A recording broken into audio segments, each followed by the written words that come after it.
Social media पे एक शब्द प्रयुक्त किया जाता है, रहीम चाचा सिंड्रोम। रहीम चाचा सिंड्रोम आखिर है क्या? रहीम चाचा सिंड्रोम ये है कि जय वीरू छटे हुए अपराधी, ठाकुर की विधवा बहू, नैन मटक्का करने वाली, गब्बर डकैत, हरिराम नाई एक चुगलखोर, लेकिन रहीम चाचा ऐसा संत आदमी, आंखों से अंधा है, बेटे की लाश पड़ी है, बेटे की कफन दफन की जगह कहता है कोई मुझे मस्जिद छोड़ दो। और ये जो कैरेक्टर गढ़े जाते हैं, एक नेक, बिल्कुल दीन का पक्का, सारी इंसानियत का बोझ अपने कंधों अपने सर पे ढोता एक मुस्लिम रहीम चाचा, और ये सिंड्रोम कैसे गढ़े और कैसे आपके दिमाग पे नटबोल्ट की तरह कस दिए जाते हैं, आज मैं उसी तरह की एक कहानी आपके सामने लेके आया। राम राम, मेरा नाम अजय सिंह, स्वागत है आपका मेरे YouTube चैनल बसर पर। मित्रों, NDTV और NDTV पे 6 जून 2020 को दिखाई गई एक खबर की मैं बात करूंगा।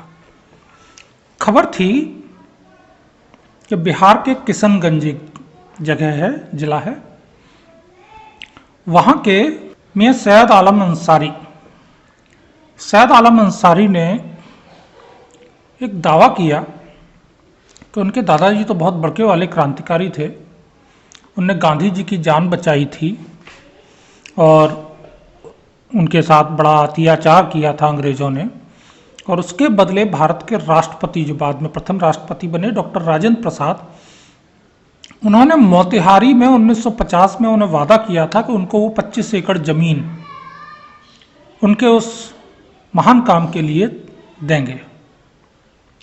लेकिन वो ज़मीन हमें कभी मिली नहीं। मेरा दादा मर गया, दादा के 8-9 लौंडे मर गए, दादा की दोनों बीबियाँ मर गईं, और अब हम 25 दर्जन नाती पोते हैं दादा के, और हम इंतज़ार कर रहे हैं कि वो 25 एकड़ ज़मीन सरकार हमको दे। क्यों दे?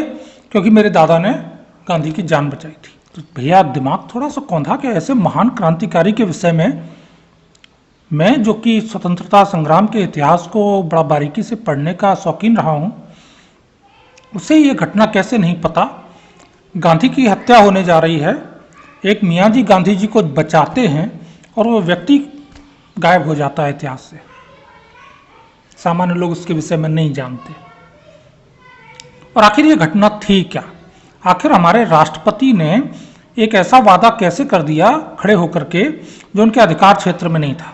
वो उनके अधिकार क्षेत्र में नहीं आता। जमीन आवंटित करना राज्य सरकार का काम है, राष्ट्रपति किसी को जमीन नहीं देते। तो अचानक से हमारे राष्ट्रपति उस व्यक्ति के लिए लेखपाल भी बन गए, और राष्ट्रपति महामहिम का किया हुआ वादा पूरे राज्य में कांग्रेस की सरकार, केंद्र में कांग्रेस की सरकार, नेहरू जैसे महान प्रधानमंत्री, और वादा पूरा भी नहीं हुआ। आखिर था क्या ये? तो फिर इस पर थोड़ा सा मैंने खोजना शुरू की। मेरे हाथ एक किताब आई जिसके लेखक थे अरुण मेहता, और किताब का नाम था अहिंसक सविनय अवज्ञा के सबक। ये किताब 2014 या 13 में प्रकाशित हुई है, और इस किताब में एक पेज पे आधा पैराग्राफ का ये घटनाक्रम कहीं लिखा मिलता है। इसके अलावा मूलतः ना तो इस घटना का जिक्र, अब इस घटना के हिसाब से देखा जाए तो बड़े ही नासुकरे हमारे महात्मा मोहनदास करमचंद गांधी करते हैं, ना ही इस घटना का और कहीं कोई खास जिक्र आपको मिलेगा। अचानक से ये घटना 1950 से लेकर के लगभग 2010 तक लापता रहती है, और उसके बाद से फिर उठ के खड़ी हो जाती है। 2010 के बाद अखबारों वगैरह में इसके बारे में प्रकाशित होता है। हिंदुस्तान टाइम्स जैसा अखबार 2010 में, फरवरी 2010 में, इस पर एक अच्छा खासा आर्टिकल लिखता है। लेकिन सारी बात घूम के आ जाती है कि इस घटना का सोर्स क्या है। ये जो कहानी सुनाई जा रही है, इसका सोर्स क्या है? चलिए मैं बता देता हूँ पहले कि कहानी क्या है। कहानी ये है कि 1917 में गांधी जी चंपारण में जो सत्याग्रह था, उस समय बिहार पे थे, दौरे पे। तो चंपारण में एक ब्रिटिश जो नील की खेती का मैनेजर था, जिसका नाम इरविन था, वो गांधी जी को अपने यहाँ डिनर पर आमंत्रित करता है। डिनर पे उनके यहाँ एक मुस्लिम खानसामा खाना तैयार कर रहा है और उसे वो इरविन आदेश देता है कि गांधी जी को दूध में जहर दे दे। ठीक भाई, खानसामा बड़ा राष्ट्रभक्त, अंग्रेज का खानसामा बड़ा राष्ट्रभक्त। गांधी उस समय हालांकि उतने पॉपुलर हो नहीं पाए थे, लेकिन गांधी भक्त। वो सारी बात जाके चुपचाप डॉक्टर राजेंद्र प्रसाद के कान में कहता है, सीधे गांधी को नहीं कहता। डॉक्टर राजेंद्र प्रसाद गांधी को कहते हैं कि दुद्धू मत पीना, दुद्धू में जहर मिला हुआ है। तो गांधी बिना दुद्धू पिए अपनी जान बच के निकल जाते हैं। इन जो महान क्रांतिकारी, महान राष्ट्रभक्त खानसामा का नाम था, वो था बत्तक मियाँ, बत्तक अंसारी, मियाँ बत्तक अंसारी। अब साहब बत्तक अंसारी पे गांधी को जहर नहीं देने को लेकर के बड़ा नाराज होता है इरविन और उनको कुटाई पिटाई करके नौकरी से निकाल देता है और वहाँ से भगा देता है और वो वापस पहुँच जाते हैं किशनगंज। 1917 के बाद चैप्टर क्लोज, कोई जिक्र नहीं, कुछ नहीं, कहीं नहीं।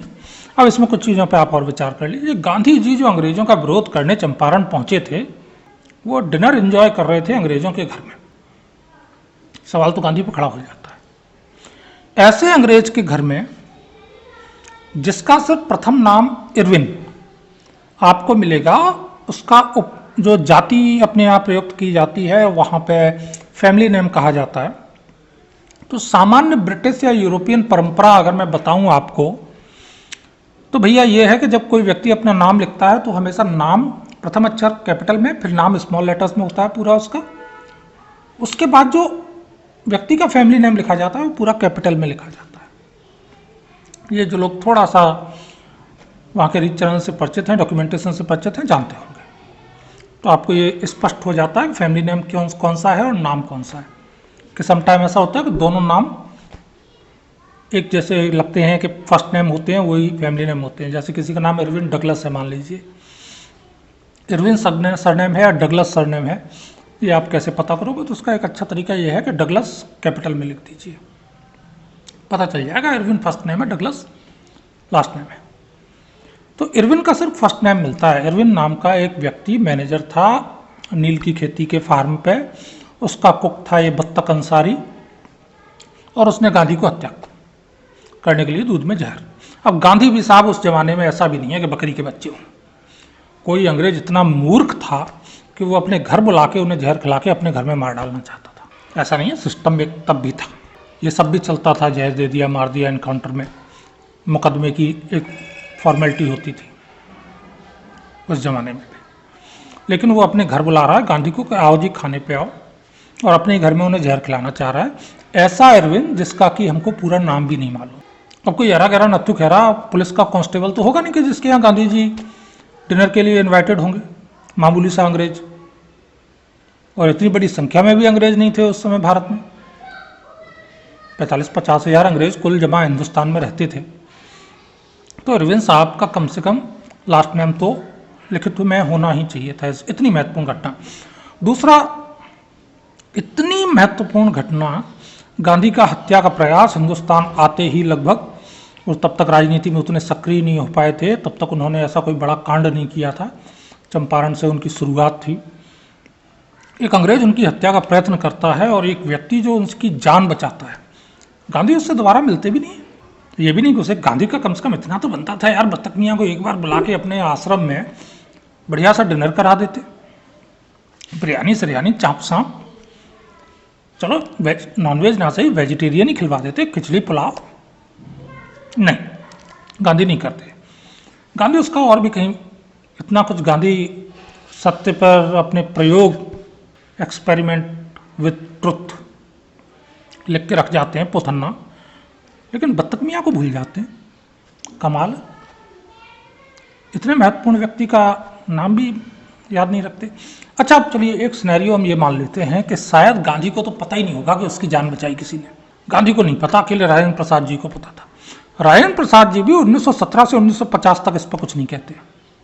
और बत्तक मियाँ के अलावा सिंगल व्यक्ति वो नहीं कि जो ये बताने वाला हो कि हाँ भैया मेरे सामने राजेंद्र प्रसाद जी ने ये बात कही थी कि बत्तक मियाँ ने गांधी की जान बचाई। प्रेस व्रेस मीडिया वीडिया में आना चाहिए ना, अखबार में। राजेंद्र प्रसाद जी कोई सड़क चलते व्यक्ति नहीं थे, भारत के प्रथम राष्ट्रपति थे 1950 में। गांधी की हत्या हो चुकी थी और गांधी की हत्या हो जाने के बाद भारत के प्रथम राष्ट्रपति एक व्यक्ति को बुलाते हैं और कान में कहते हैं कि तूने गांधी की जान बचाई थी, उसके बदले में तुझे 24 एकड़ की जमीन दूंगा। क्योंकि भैया तब के अखबारों में तो कम से कम आना चाहिए था, वो भी नहीं, घटना लापता। सीधे घटना कहाँ आती है, जब 21वीं सदी में आके, जब बत्तख मियाँ का छोड़िए, बत्तख मियाँ के बेटों के भी इंतकाल हो चुके, उनके पोतों को याद आता है 24 एकड़ जमीन नहीं मिली। लेकिन ये कहानी किंवदंती के तौर पर बिहार में घूमती रही कि गांधी की जान किशनगंज के बत्तख मियाँ ने बचाई थी। मौखिक कहानी, वो कहानी कैसे चली, जैसे भूत से कुश्ती की कहानी चलती है, बत्तख मियाँ के मुंह से चली और फैल गई। राजेंद्र प्रसाद जी ने उसके बाद उसका कहीं जिक्र नहीं किया। चलिए फिर भी हम अब तक कहानी को सही मान लेते हैं। बत्तख मियाँ एक व्यक्ति इरविन, जो गांधी की हत्या करने का मादा रखता है, अब तभी रखेगा जब उसे पता है कि कोई दिक्कत नहीं, मार मूर के यहाँ से इंग्लैंड, मेरा कुछ नहीं बिगड़ेगा। और वो कोई पुलिस वाला नहीं है जो ये कह सके कि भैया नहीं, ये प्रोटेस्ट कर रहे थे, लाठीचार्ज हुआ, मर गए, गोली चली, मर गए। वो एक क्या है, नील के फार्म का मैनेजर है। और वो इरविन गांधी को मारने का मादा रखता है, लेकिन बत्तख मियाँ को 4 लप्पड़ मार के छोड़ देता है, चल निकल यहाँ से, नौकरी से निकाल दिया, बहुत बड़ी बात है। भैया इतना बड़ा प्लान उसका फेल कर दिया, बत्तख मियाँ को काट के दफनाने में उसे क्या दिक्कत थी, आराम से कर सकता था। लेकिन नहीं, बत्तख मियाँ को छोड़ दिया, गांधी को मारना चाहता था। खैर, तो ये जो कहानी बत्तख मियाँ एंड सन्स की है, वो बस इतनी है कि जो उस कहानी की एक सच्चाई है। किसी वजह से एक अंग्रेज ने, अब चोरी हो, चकारी हो, या और कोई घिनौनी हरकत हो, बकरीबाजी हो, उसके चक्कर में एक बत्तख मियाँ अंग्रेज ने नौकरी से निकाल दिया। नौकरी से निकाले जाने के बाद जो बतौलेवारी बाजी होती है, उसमें ने एक किस्सा गढ़ दिया कि साहब गांधी आए थे अरविंद बाबू के यहाँ, वहाँ मैंने गांधी को बचा लिया। उसके आगे फिर ये कहानी चल पड़ी, किंवदंती के तौर पर फैल गई। राजेंद्र प्रसाद जी को इसमें ज़बरदस्ती झोंक दिया गया, लेकिन चूंकि मीडिया के लिए बड़ा अच्छा मसाला था, एक राष्ट्रभक्त मुस्लिम और राष्ट्रपिता कहे जाने वाले गांधी की जान बचाने वाला बना दिया हीरो। लिख दिए उस पर आर्टिकल्स, हिंदुस्तान टाइम्स जैसे अखबार ने, कोई रेफरेंस नहीं है, कोई उस घटना का तथ्यात्मक सबूत टाइप नहीं है, ना तथ्य ना जड़, बस एक कहानी। हिंदुस्तान टाइम्स जैसा अखबार छाप देता है, एनडीटीवी जैसा चैनल दिखा देता है कि देखो भैया इनके परदादे को वादा किया था 24 एकड़ जमीन का, इनको दे दो। कब दे दो? 2020 में दे दो। 1950 में राजेंद्र प्रसाद जी ने वादा किया था, 100 साल पहले इन्होंने गांधी जी की, 100 साल से ऊपर, गांधी की जान बचाई। किससे बचाई थी उसका नाम नहीं पता, गांधी को भी नहीं पता, राजेंद्र प्रसाद जी ने कब कहा, कैसे कहा, वो नहीं पता, लेकिन बचाई थी। साहब इन्हें मान लो जबरदस्ती कि बहुत महान व्यक्तित्व थे बत्तख अंसारी। और अब अचानक से सोशल मीडिया पे बत्तख अंसारी वाली कहानी फिर दौड़ाई जानी शुरू हो गई। आपको कहीं गवर्नमेंट डॉक्यूमेंटेशन में इस व्यक्ति की वास्तविकता दर्ज नहीं मिलेगी। ब्रिटिश टाइम में 1857 के जो क्रांतिकारी हैं उनकी जानकारी ब्रिटिश डॉक्यूमेंट में मिल जाएगी, लेकिन बत्तख मियाँ की आपको नहीं मिलेगी। ये बड़ा कमाल है। और ये महान क्रांतिकारी 100 साल लापता होने के बाद सीधे 21वीं सदी में दोबारा से जागृत हो जाते। बत्तख मियाँ ने गांधी की जान नहीं बचाई थी,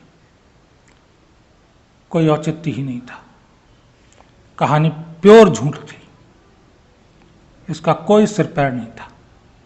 लेकिन आपको तो ये बताना था कि मुस्लिम कितने देशभक्त थे, आपको तो बताना था कि कितने बड़े क्रांतिकारी थे किशनगंज के बत्तख मियाँ।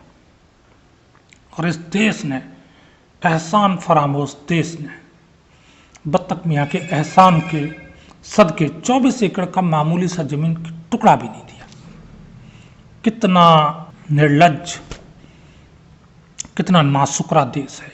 ये था बिहार चैप्टर का बत्तख मियाँ का किस्सा, आप जैसे नासुकरे लोगों के लिए जिन्होंने बत्तख मियाँ को भुला दिया।